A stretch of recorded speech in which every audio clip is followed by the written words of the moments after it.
I just hope it's not difficult like you were. God knows I barely survived raising you the first time. My mother said when I called to share the news that I was finally pregnant after 3 years of trying. Maybe this one will be normal.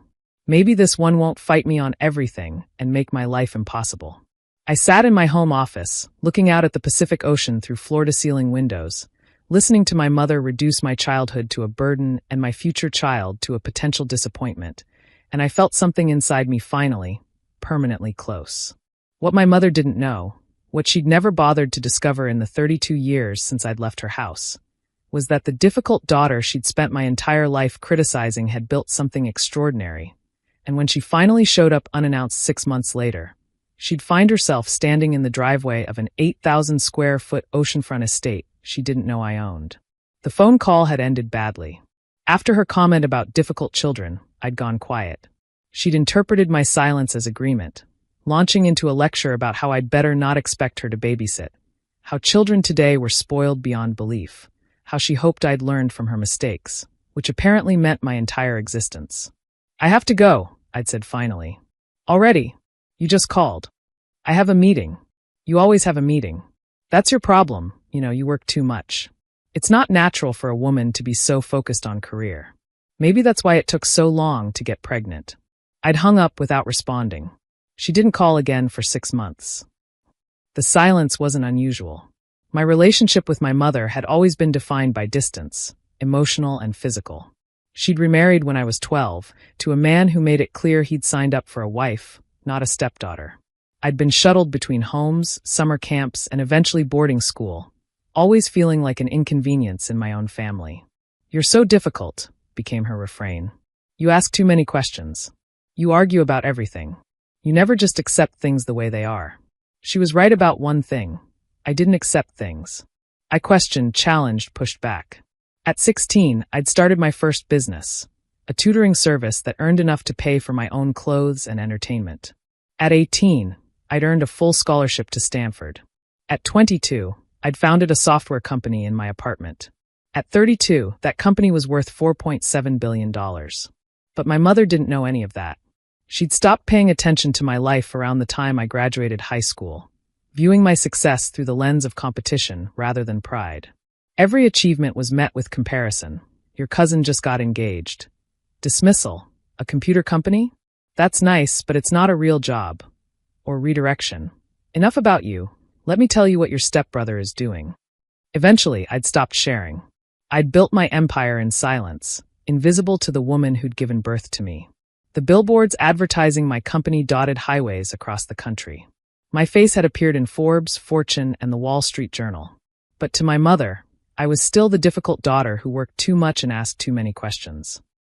6 months after that phone call, she showed up unannounced. I'd just finished a video conference with investors in Singapore, my pregnancy now obvious at 7 months.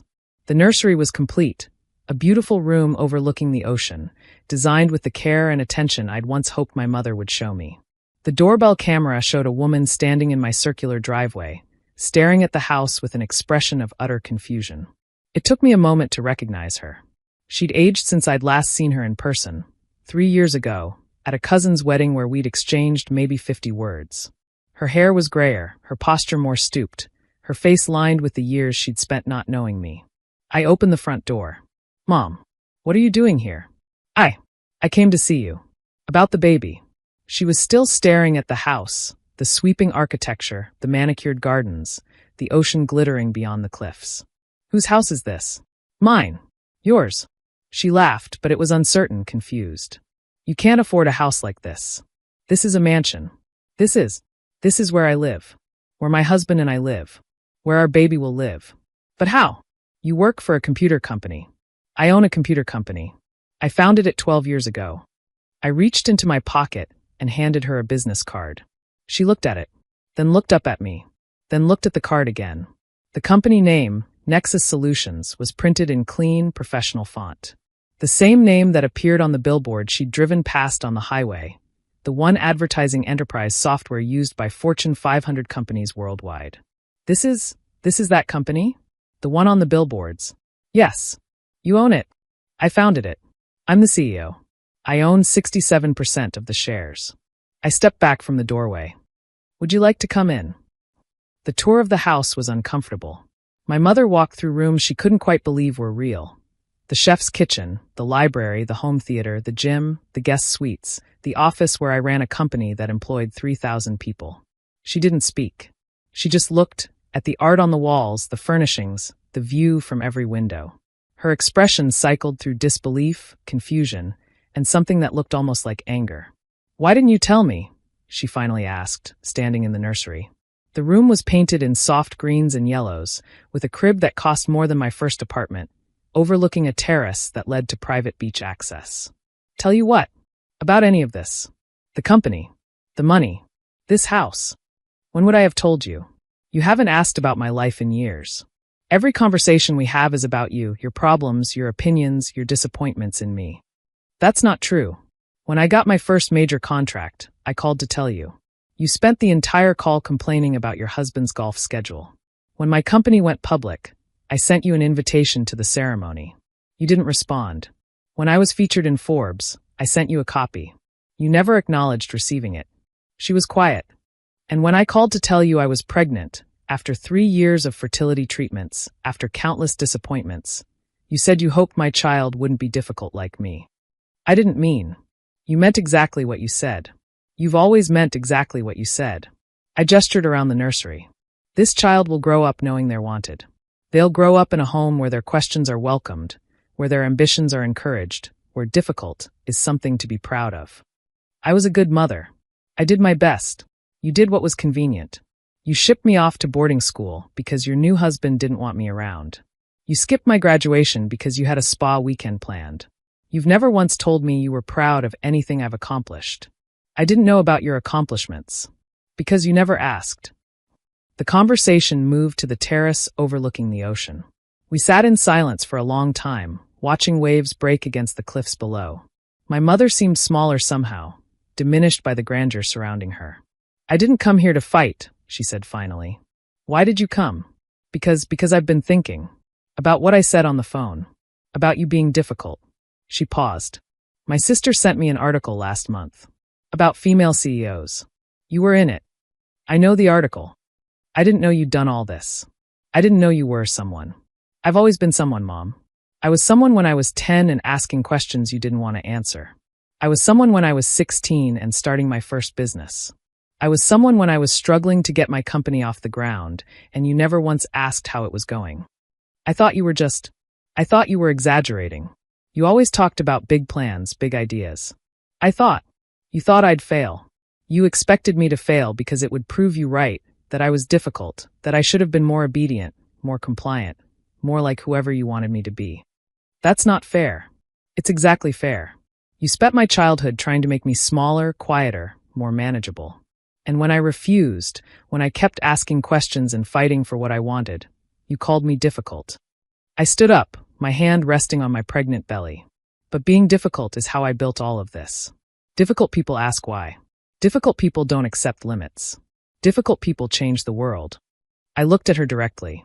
I'm going to teach my daughter to be as difficult as possible. And you can either be part of her life on those terms, or you can stay away entirely. The conversation that followed was the most honest we'd ever had. My mother cried. Really cried, not the performative tears she'd used as weapons throughout my childhood. She admitted things I'd suspected but never heard her say. That she'd resented my intelligence because it made her feel inadequate, that she'd pushed me away because I reminded her of the ambitions she'd abandoned, that she'd married my stepfather partly to escape the responsibility of raising a child who didn't fit her expectations. I was jealous of you, she admitted. Even when you were a child. You had this certainty about yourself. This confidence. I never had that. You could have been proud instead of jealous. I know that now. She wiped her eyes. Your stepbrother never accomplished anything. He's 40 years old and still borrowing money from his father. But I praised him constantly because he was easy. He never challenged me. Easy isn't the same as valuable. I know. She looked around the terrace, the house, the life I'd built. I missed everything, didn't I? Your whole life. I missed it because I was too busy being threatened by who you were becoming. Yes, you missed it. Is it too late? I thought about the question carefully. About the years of silence, the missed milestones, the cruel words that had accumulated like scar tissue around my heart. It's too late for the relationship we could have had. That daughter, the one who wanted your approval, who would have shared everything with you if you'd only asked, she's gone. You missed her. My mother's face crumpled. But there's a new relationship possible. A different one. With the woman I am now, not the child I was. I touched my belly. And with my daughter, if you can learn to celebrate difficulty instead of punishing it. I want that. I want to try. Trying isn't enough. You have to actually change. You have to learn to listen instead of criticize, to ask questions instead of making assumptions, to be present without making everything about yourself. I can do that. We'll see. 6 months have passed since that conversation. My daughter was born in March, a healthy, beautiful girl who already shows signs of being exactly as difficult as her mother. She questions everything, grabs for things she's not supposed to have, and refuses to sleep on anyone's schedule but her own. I've never been more proud. My mother has visited 3 times. Each visit is careful, negotiated, supervised. She's trying, genuinely trying, to be the grandmother she never was as a mother. She asks about my company without changing the subject. She holds my daughter without criticizing how I'm raising her. She listens when I talk. It's not forgiveness. Not yet. Maybe not ever. But it's something. She told me once that she hoped my child wouldn't be difficult like me.